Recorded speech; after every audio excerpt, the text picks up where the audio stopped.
So, yet more washout disappointment in the Cricket World Cup as India and New Zealand fell foul of the conditions. 3 of the last 4 games in this tournament have now been washed out. But the forecast is a lot more favourable for this match between England and the West Indies down at the Ageas Bowl, Rose Bowl, whatever you want to call it, in Southampton. A bit of rain around in the night and very early morning, but I would imagine this is going to be a 50-over game. And we look forward to some action on the field again, Kev. Yeah, absolutely, Steve. Well, we're definitely going to get a game of some sorts. My sources tell me that the outfield is pretty wet at the Ageas Bowl, so we might not get an exact on-time start, but as long as there's no rain around, we've got an hour and a half leeway, haven't we? So, and there's floodlights at the Hampshire Bowl, as they're calling it in this tournament. So yeah, we should get a decent enough game, pretty lengthy game. We're not going to have no 20-over nonsense or anything like that. Ageas Bowl the Ageas Bowl drains pretty well. It's on top of a hill, so you know it's the water table is not going to be too bad. So yeah, once it stops raining, the ground stuff's pretty good at Hampshire. So yeah, looking forward to a good game, and a really good game at that. Yeah, England versus West Indies. This should be an absolute cracker. A clash of 2 sides that look to have really explosive batting lineups and potentially explosive bowling lineups as well. England, we've seen, they keep racking up these 300 scores, don't they, England? Were you a bit more impressed how they batted against Bangladesh after the first 2 games? Yeah, very much so, yeah. I mean, they were helped on their way, weren't they, by some ordinary new ball bowling. But, you know, generally when these openers lay a foundation for England, there's only one outcome at the end of it, and that's an England win. So it's important that those 2 get going here. I wouldn't have thought they're going to face spin here, so that will be in their favour. But you know, it's kind of fire against brimstone, isn't it, this match? And you know, who comes out on top in that heated battle will probably lay the foundations for winning the match, because you think England have got to put up a sizable score here. I mean, obviously these 2 sides played an ODI series in the Caribbean at the start of the year, which was very, very high scoring. Plenty of scores over 350. England even made 400 in one of the games. And it's going to be a score somewhere in that range that may well be needed here, assuming that the pitch has not been affected by all the rain. Well, this is the question marks that I've got in my mind about this particular match. That will it play like a typical Hampshire Bowl wicket / match? Because there's been, I'm actually going to kick us off with a bet here of mine, and my pick for this game is under 51.5 fours.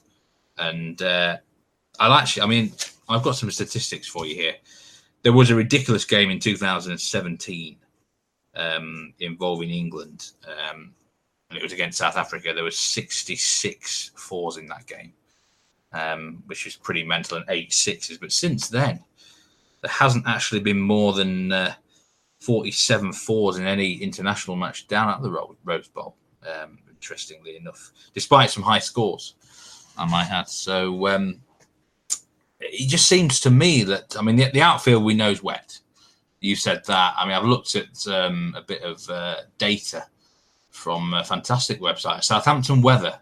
If you ever want to know for conditions down in Southampton, have a look at this website. Fantastic. And the rain that they've had in the last 7 days is pretty damn ridiculous, actually. Starting on the 7th of June, 22 millimetres, then 12. There was no rain on the 9th of June, but then 16, 9, 3.2, and then 13.8 millimetres on Thursday. So in the lead up to this game, there's been loads of rain, and the water table will be higher than normal. Contrast that to May, where there was hardly any rain at all. Certainly in the build-up to the England-Pakistan game there, which was pretty high scoring. Now, the wicket may well be protected, so that might play well. But if you're getting along on the ground, I just don't think you're going to get value for shots, Kev. Just naturally, there's going to be, I bet you, there's at least 5, 6, maybe more, where you think that's 4 runs, and then suddenly it comes up short of the boundary. You know, there might be a few 3s here ran even. So I like under 51.5 fours. The other reason I kind of like it is that I see the West Indies as a sort of side that when they hit a ball really well, it's going for 6, isn't it? Even here. So they may well contribute. I mean, say Russell comes in, he's probably going to get more 6s and 4s, isn't he? So under 51.5 boundaries is what I like here. 4s, sorry, not boundaries. My only concern is if they actually bring in the ropes a bit. Yeah, I mean, there is a possibility of that, isn't there? If they've got to get a load of water off the outfield, it's got to go somewhere. So it will go on the extremities of the square. So they might bring the boundaries in a little bit, but I mean, it's still a big playing surface, isn't it? And I mean, we've seen a game and a half, haven't we, on this ground, and neither of them have threatened that total. So yeah, I mean, you should be okay. I mean, you're dicing with these batting lineups, but the conditions are definitely in your favour there. Yeah, if it was dry conditions, I wouldn't be anywhere near this pick, I must say. But I think the wicket probably will play quite well. It's been well covered up, and there's the potential for explosion on both sides, that's for sure. Let's go with a pick that you like in this game, and that is the performance of Ben Stokes. Yeah, I think England's middle order will go well here. I've mentioned a couple of times in this tournament that when you get these West Indies bowlers back for their second and third spells, they're all carrying an injury of some sort, aren't they? I mean, Andre Russell, he's got more of a limp than my old granddad, bless him. And, it's almost painful to watch him run into bowl in his first spell, let alone in his second and third. It's like flogging a dead horse, isn't it, at times with him? And then if he's not injured, you've got Sheldon Cottrell, who seems to be bandaging war wounds, and O'Shane Thomas is carrying a bit of timber, and probably the only fit one out of all of their bowling attacks, Carlos Brathwaite. And ironically, he's the one I rate the least anyway. So I think you want to be facing this West Indies attack after 20-25 overs when they're coming back a bit knackered, particularly if their footing's a bit unsure and they're pounding down on dodgy ground. All hell could break loose, and Ben Stokes would be the ideal person there. He's got a decent enough record on this ground, not magic, but you wouldn't expect it to be magic when he bats in the middle order, when by and large ODIs on this ground are massively high scoring and the openers fill their boots. But he's got 101 here against South Africa. He's got 68 here against New Zealand, and his career best bowling figures have also come on this ground, 5 for 61. Obviously, he's got a performance line here of 46.5, which isn't particularly high for a 3D cricketer. For example, 1 catch, 20 runs, and a wicket, which is probably just an average performance for someone of Stokes' class. That covers it with ease. So I think the line's too low. Certainly think he's going to get a bat. He's got 350s against the West Indies in his career. He's got 2 3-wicket hauls against West Indies in his career. Either of those here is absolutely hunky-dory. And he's obviously played a big part in England's fortunes in this World Cup so far as well, hasn't he? He hit 80 odd against South Africa in the opening game. He's got 5 wickets. He bowled really well against Bangladesh. He actually bowled quite late on in the innings against Bangladesh. There's no Mark Wood in this match for England. So I'm expecting Stokes to get through a lot of overs, because although England are going to bring Moeen Ali back, I'd see the spinners bowling 20 overs in these conditions. So Stokes will bowl a fair bit. We know he's going to field everywhere where the ball goes. That's his modus operandi. And he's in good form with the bat. I really think that this goes over. That's a 5-point bet, Steve, as opposed to the normal ones. If I don't mention a stake on this podcast, they're just 4 points. So what was the line, and where's that again? 46.5, 1.87, 888 sport. Yeah, and that my under 51.5 fours bet is also at 888 sport. And another pick that I've got on 888 is Shai Hope over 45.5 performance points. Let's start with the obvious. He's batting high in the order, number 3. He's well capable of covering that with the bat himself, and he doesn't take silly risks, does he? So he can accumulate runs here if he needs to. But obviously he's the wicketkeeper too. I've noticed he's been taking a lot of catches of late, probably due a match where he doesn't get any actually. And he probably won't get as many against England, in fairness. But I could see an edge coming his way somewhere, so that would reduce it by 10 points. His actual batting line is about 36 anyway, so maybe a little bit more in some places. So I'm happy to take this line. His performance line's as big as 49.5. Some other bookmakers. So a nice little low line in here on Shy Hope. Obviously, I'm hoping he gets most of his points with the bat. And in terms of the tournament outright, let's hope he makes a big 100. But yeah, I just he's got two ways of scoring here. He's not going to get stumping, is he? But there's ways he can get this 46 points required. Yeah, absolutely. I mean, if you're relying on a stumping, you're probably barking up the wrong tree, aren't you? But good form with the bat. Had a really good winter against England. In very good form, like you say. New ball's going to do a bit here. Whatever the conditions are, the new ball will do a bit. It's been undercover for a week, hasn't it? So you've every chance of an edge. It's not like England's two openers are orthodox, is it? So yeah, every chance of that lands. I mean, he's more than good enough with the bat on the ground that he'll actually know, because he has played. He's not actually played for Hampshire, but he's done an awful lot of training at Hampshire before, so he'll know the Aegeus Bowl. Yeah, I keep mentioning these stumpings, don't I, on performances. There will be one at some point, Kev, this tournament. We can laugh about it now, but there'll be a 25-point monster for someone at some stage. Not in this particular game, I don't think, but I was actually looking at Johnny Bairstow's performance over 47.5 at Bet365 because I did hear that he might be the wicketkeeper here, but seems to be a few conflicting reports. We don't know whether Butler or Bairstow is going to be the keeper. Otherwise, if I knew Bairstow was, I would take 47.5 on him here. I fancy him to go quite well. He had a big 100 here, didn't he? Not too long ago. I think he had one last year as well, or a couple of years ago. Might like the Rose Bowl as well. But talking of Butler, he was a fitness doubt for this game. But you actually think he's beware of the injured cricketer potentially and a candidate for man of the match? Yeah, I don't think he'll be that bad, Steve. If he's that bad, he won't play, with England having 5 more games left, and their 3 hardest games in the tournament still to come.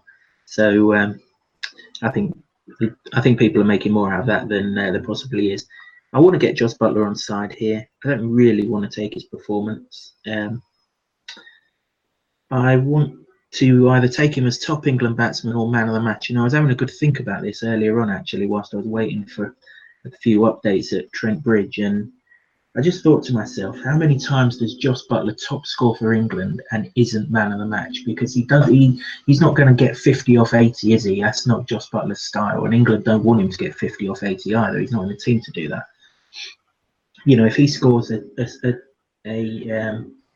score that's worthy of top scoring, then it's going to come very, very quickly. I'll give you an example. His last 2 innings on this ground, that match that you mentioned, the South Africa game, 65 he made in that game off just 53.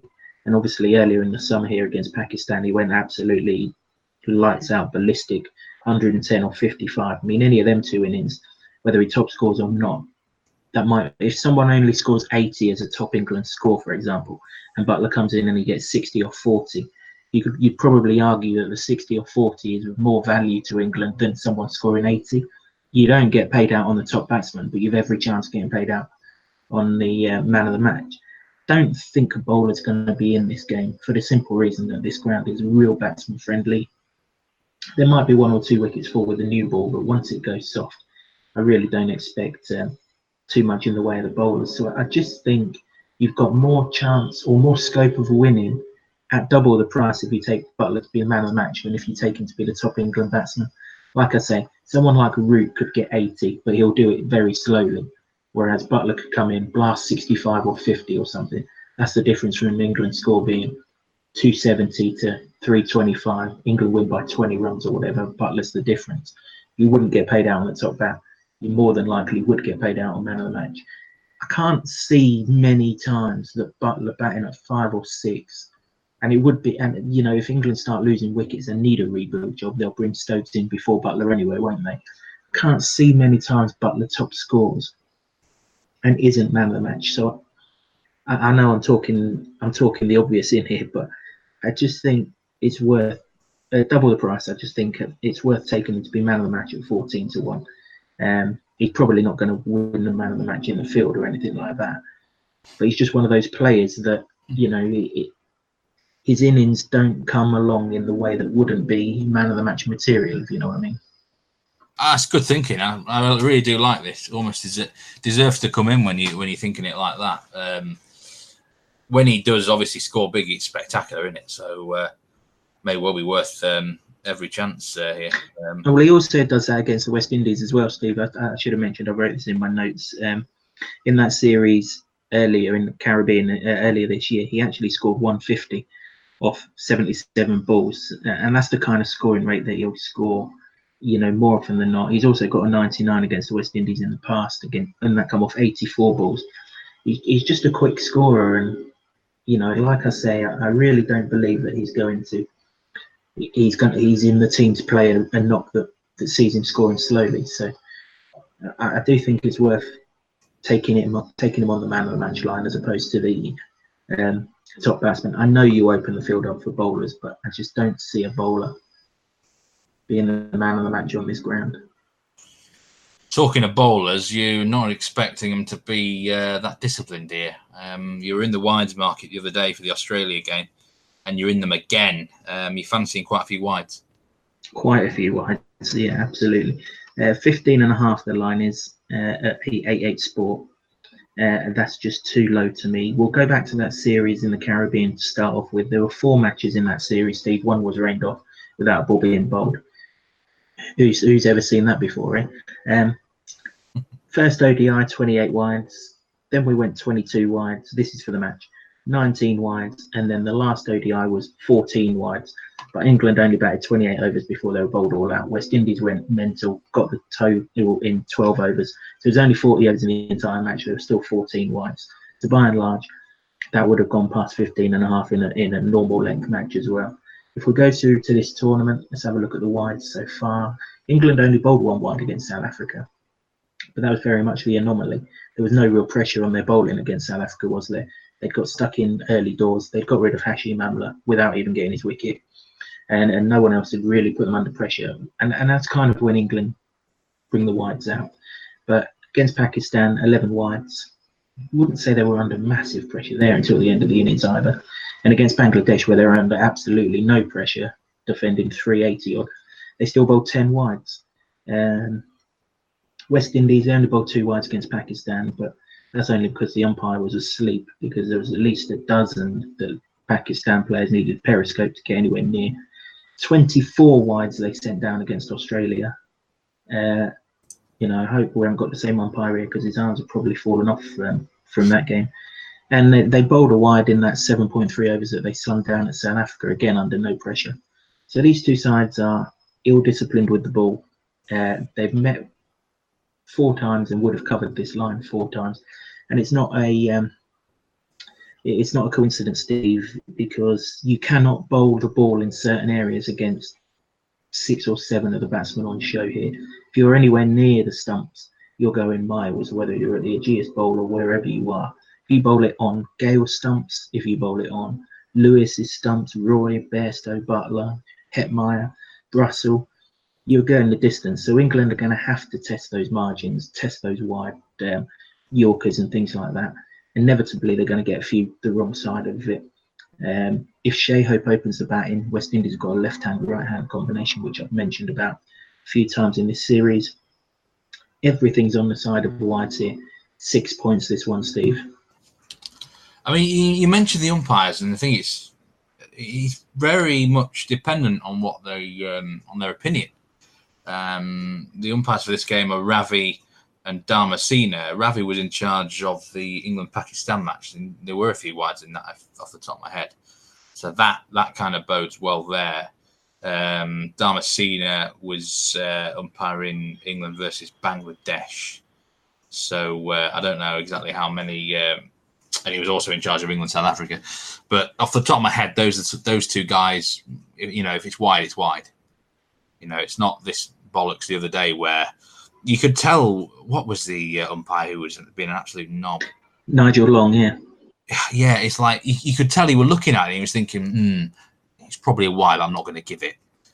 And that is the sort of thing, it's just mad, isn't it? Really frustrating. But yeah, this line, 15.5, I've seen a few 16.5 line and also 17.5 lines. So be very careful where you go at.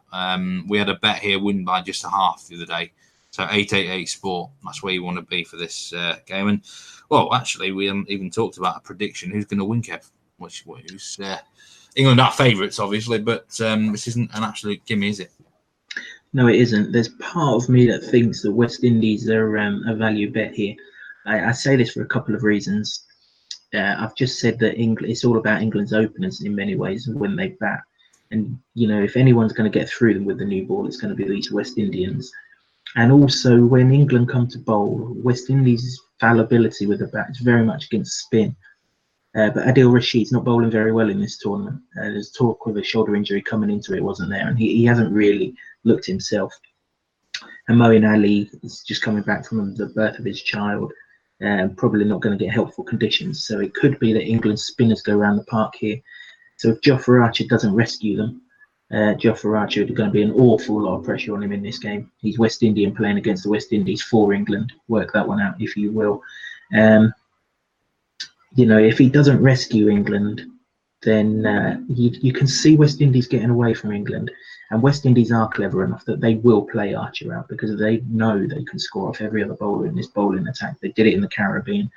They've done it plenty of times in the past. We've seen Chris Gayle treat the first 10 overs like a test match. He did that in almost all 4 innings in that series in the Caribbean, and he scored 50 in every one, plus a couple of centuries. So he could well see it. I mean, if he's good enough to see out that Archer spell, he can do that. And then if he does that, England are in a spot of bother, aren't they? I think the West Indies are a little bit of value, but whether I trust them after that Australia game, I'm not so sure. I think it'll be high scoring though. Yeah, it's going to be an interesting game for sure. I've got a feeling the West Indies might be competitive, but like you, there's just something nagging me that they'll fuck up somewhere, you know, at a crucial stage. So, yeah, plenty of interesting selections there for the game. Let's hope we get a few winners out of it. And you're looking forward to some cricket again. Yeah, let's hope we get a good game. That's first and foremost. Let's hope we see some proper cricket. I know we saw one on Wednesday. And actually, the last few completed games in this tournament have not involved Afghanistan. No disrespect to them, but the last few have been really good games of cricket. So this promises to be another, as long as the conditions don't dictate it. But dry spells on the way, Steve, and we can get stuck right into this tournament again after the weekend. Brilliant. Right, we'll be back for the double header on Saturday then. See you then. Cheers, mate.